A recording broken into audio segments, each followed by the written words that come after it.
প্রসেনজিৎ, সরাসরি জানার চেষ্টা করব যে কি হয়েছিল, কেন গুলি চলেছে, কারা গুলি চালিয়েছে এবং এ বাংলায় পুলিশরাই সুরক্ষিত নয়। প্রসেনজিৎ, স্থানীয় মানুষজন তারা ঠিক কি বলছে?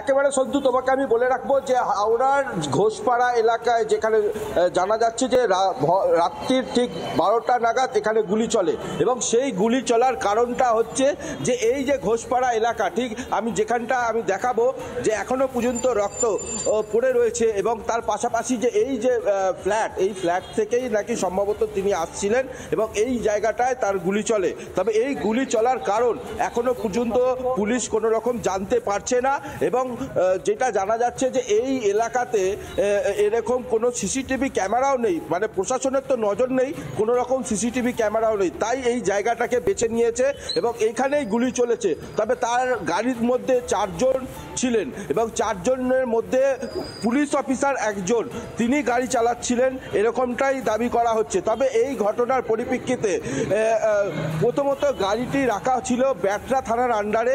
যখন এই জায়গা থেকে এই যে রাস্তাটা তোমাকে দেখাচ্ছি, এই রাস্তা ধরে যাচ্ছিলেন, গিয়ে সেই যে রাস্তার সামনে যে মেন রাস্তা যেটা নেতাজি সুভাষ রোড, সেই সুভাষ রোডের ওপরে ভদ্রলোক পড়ে যায় এবং পড়ে যেতেই স্থানীয় মানুষ তাকে তুলে তাকে গাড়ি করে পাঠানো হয় একটি বেসরকারি হসপিটালে এবং সেখানে তিনি চিকিৎসাধীন রয়েছে। তবে যেটা জানা যাচ্ছে যে তার সঙ্গে একজন মহিলা ছিলেন এবং সেই মহিলা কি কারণে ঘটনাটা ঘটিয়েছে বা সেই মহিলাই কি গুলি করেছে এরকমটাও কিন্তু সন্দেহভাজন করছেন স্থানীয়রা। তবে এই ঘটনার পরিপ্রেক্ষিতে এখনো পর্যন্ত যেটা জানা যাচ্ছে যে এই ঘটনায় কে কে থাকতে পারবে, কারা থাকতে পারে, সেটাও পুলিশ তদন্ত শুরু করেছে।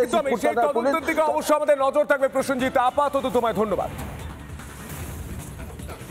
প্রাক্তন পুলিশ কর্তা দেবাশিস ধরের সঙ্গে আমরা কথা বলেছিলাম যে পুলিশ গুলি খাচ্ছে, এটা কোন ছবি বাংলায়, তিনি ঠিক কি বলেছেন শুনবো।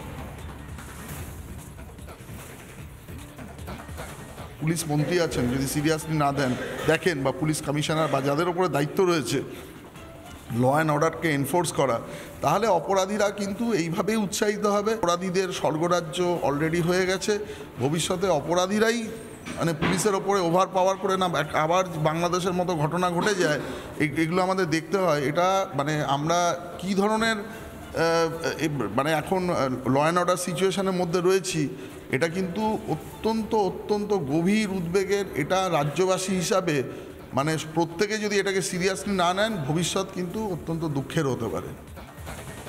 নানা ধরনের কন্টেন্ট দেখার জন্য লাইক করুন, শেয়ার করুন আমাদের ফেসবুক পেজ, সাবস্ক্রাইব করুন আমাদের ইউটিউব চ্যানেল। পাশাপাশি অন্যান্য ব্রেকিং নিউজের জন্য অবশ্যই চোখ রাখুন রিপাবলিক বাংলায়।